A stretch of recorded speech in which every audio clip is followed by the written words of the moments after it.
Hey, how's it going? This is a tutorial for a trick called Unbuffered Zora Bump. This is a bit more of an advanced trick. There's an easier way to do it called Buffered Zora Bump, and that's in Xander's guide, and I would definitely recommend learning that before you learn the buffered variant, or the unbuffered variant, because it's significantly easier, and the unbuffered method only wastes about 8 to 12 seconds depending on which spawn you get. But with that noted, I'll go ahead and get into the tutorial. So the Zora can spawn in 3 different places, and the goal of Zora Bump is to bump off your shield either his fireball or the Zora himself while they're in the air, and that cancels Link's momentum, causing him to fall onto the ledge. From the ledge, you can do a super jump to get across to the left side, where you can go and get the magnifying lens. So there are 3 positions the Zora can spawn in, so it's important to know the setup for each position, so that no matter which place he spawns, you can always do the trick. You're not going to waste time trying to get the spawn you want. I know a lot of runners for the buffered variant don't want the top spawn, which is the position he's in right now with the game paused, and so they will leave the screen and come back and hope that they give him a better spawn. But we want to go fast. We don't want to do that, so we're going to learn the top spawn as well, which is a bit tougher, but it's not too bad if you just know the setup for it and if you practice it. So the first thing you want to do when you come to the screen is line Link's foot up with this flower. See how the bottom of Link's shadow? It's on that pixel, and it doesn't need to be on this pixel. There's some leniency here. You can be up here or down here. It really doesn't matter. Just in this general area. This is the kind of the closest that you can get to all the spawns easiest, in my opinion. So it's just where I go. So from here, you want to be against this ledge at the furthest pixel you can, where you're not in the water, you know, against the ledge. You see Link's pushing animation, you're going to tap the left button, so you see him do the pushing animation, but don't hold it or else you'll jump off the ledge like that. For all the positions, you want to be against the ledge. That's very important. So I'll start with top spawn and kind of just show you what it looks like first, and then I'll describe it to you afterwards.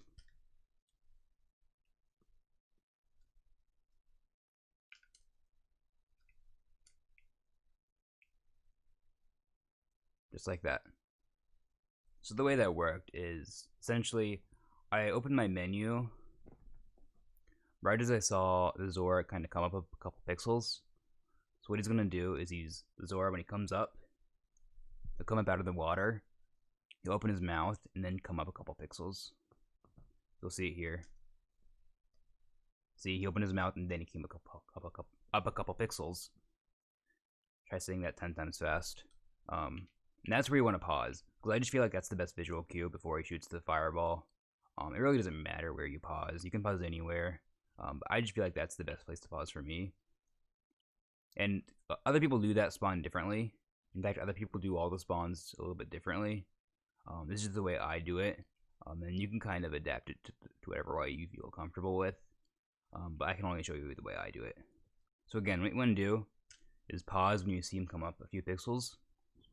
Then equip Feather and Shield. And you wait a bit and you jump. Now that is hard to describe, you know, because it's the hardest part. You just need to wait. And it's kind of hard to describe how long you need to wait for. It's like, I don't know, a second and a half maybe, I don't really know.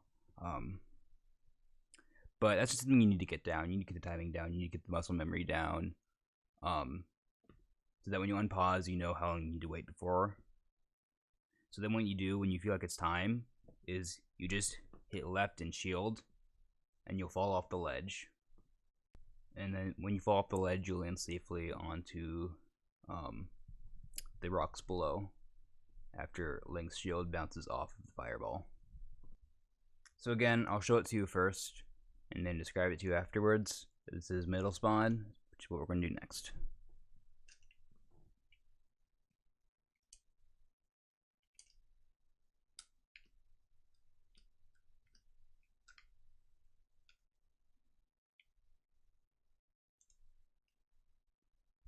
So once you see the water spinning like this, the first thing you want to do is jump and hold left and down. And that'll cause Link to start moving down, but he will keep his the way he's facing. And you want to be in that corner. You kind of see the white railing around the water, around the rocks. I don't even know what it is. I guess it's more rocks. But you want to be in the corner there. Just like that. And as soon as you see the Zora come up out of the water, you pause and equip Feather and Shield. Now, as soon as you unpause, you'll only be buffering left. And so Link will start jumping off the ledge. Then you want to tap Shield when Link is above the ledge that you want to land on. And it'll cause him to bounce off the Zora. Like that. Now again, you just need to practice the timing for this trick. There's no, like, intuitive way to do it. You just have to practice it over and over again to get the timing down. Alright, lastly we'll talk about bottom spawn. This one's a bit different from the other two because you have to use sword with it. But again, I'll just show you what it looks like first.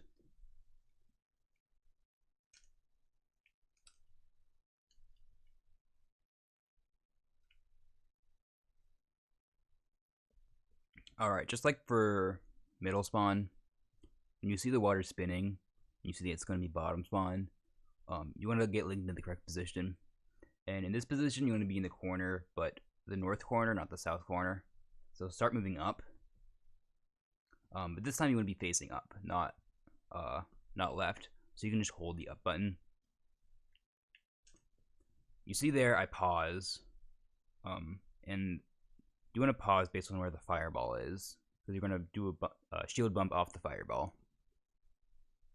You can see in the still image here, the fireball is kind of above the flower, so it's covering the flower.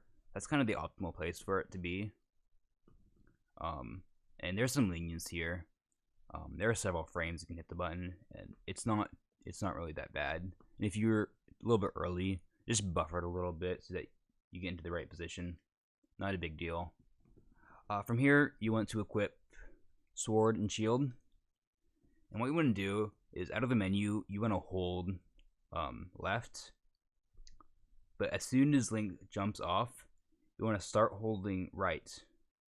And then at the right time, you hit shield and sword at the same time. Like that.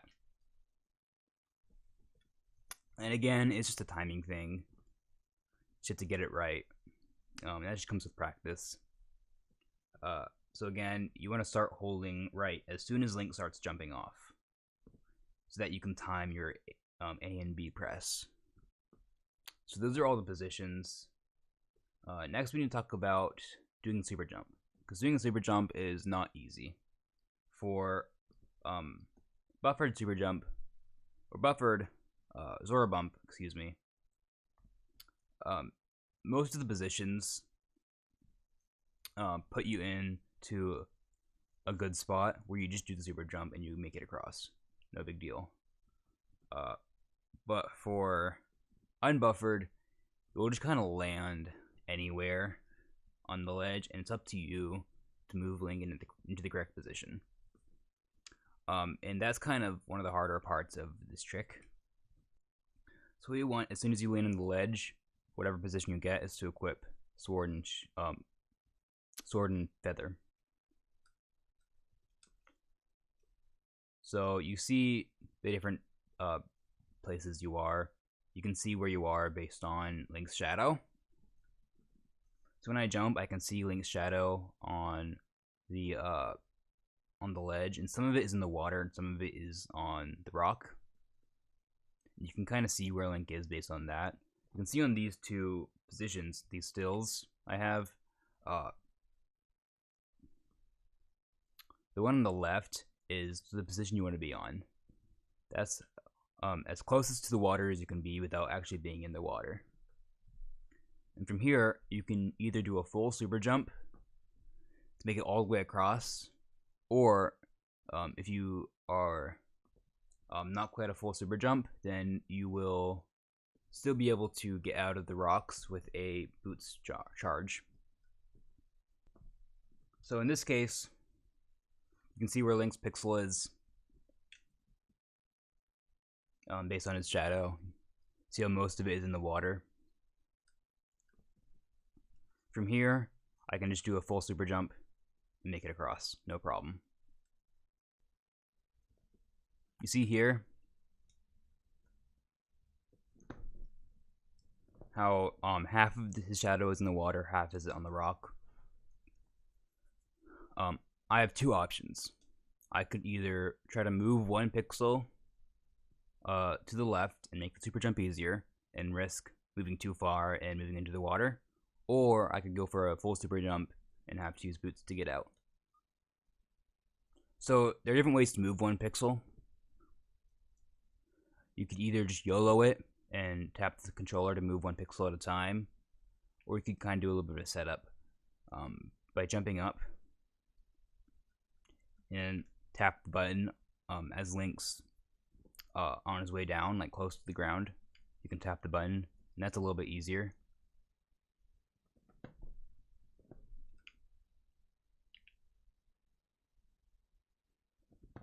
So it just depends on what you're more comfortable with. Now, if you are comfortable with a full super jump, which is a 4-frame window, you can do a full super jump from here and make it across, where Link's shadow is half in the water and half on the rock.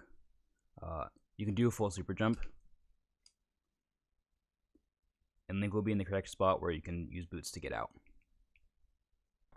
So you can see on these two stills, the one on the left, you see where Link's shadow is and how it's touching the grass. The one on the right, you can still see rock in between the grass and Link's shadow. So on the one on the right, you can't get out of that. You have to super jump back to the other ledge. The one on the left, you can use boots. You can charge boots, and you can get out of it easily. You see here, I didn't make it across all the way. My super jump was too short, or I wasn't in the correct position. From here, you can still save it by doing a super jump to get back, moving to the correct position, doing another super jump, and making it across. So here I'm into Link's Awakening OG, and this trick is relevant in the 100% of that game because you're required to do it unbuffered. There's no buffered setup for it because you can't frame buffer the same way you can in Link's Awakening DX. So you're required to do it unbuffered. So that makes the category a bit tougher to learn because this is a pretty tough trick and it's required for the category, unlike Link's Awakening DX where there are easier methods. And it's the exact same. The timing is going to be a little bit different just because of the way the menu works. It's going to make your timing and muscle memory not quite transfer over completely, but it's pretty easy to adapt to it. So I'll just show you how it works the same way in both games, no matter what. Your timing is just going to be different. That's all. Just like that. I'm on the ledge.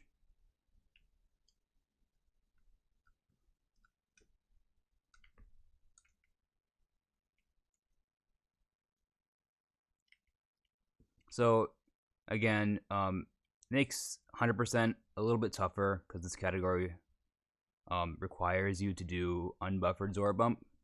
But again, if you give it some practice, it's not too bad. One thing to note about this trick though is that if you're actively running a category that requires this trick, it's important to keep practicing it because you can kind of unlearn it pretty easily and you'll start to get worse at it. So if you're actively running a category like Hundo, you need to be practicing this trick a lot, even if you're consistent at it, because it just kind of tones that muscle memory and makes it even more consistent in the future. If you stop practicing it, you're just going to get less and less consistent at it. So with that, that is Unbuffered Zora Bump. I hope you enjoyed the tutorial, and I wish you good luck on learning the trick. And that's about it from me. See ya.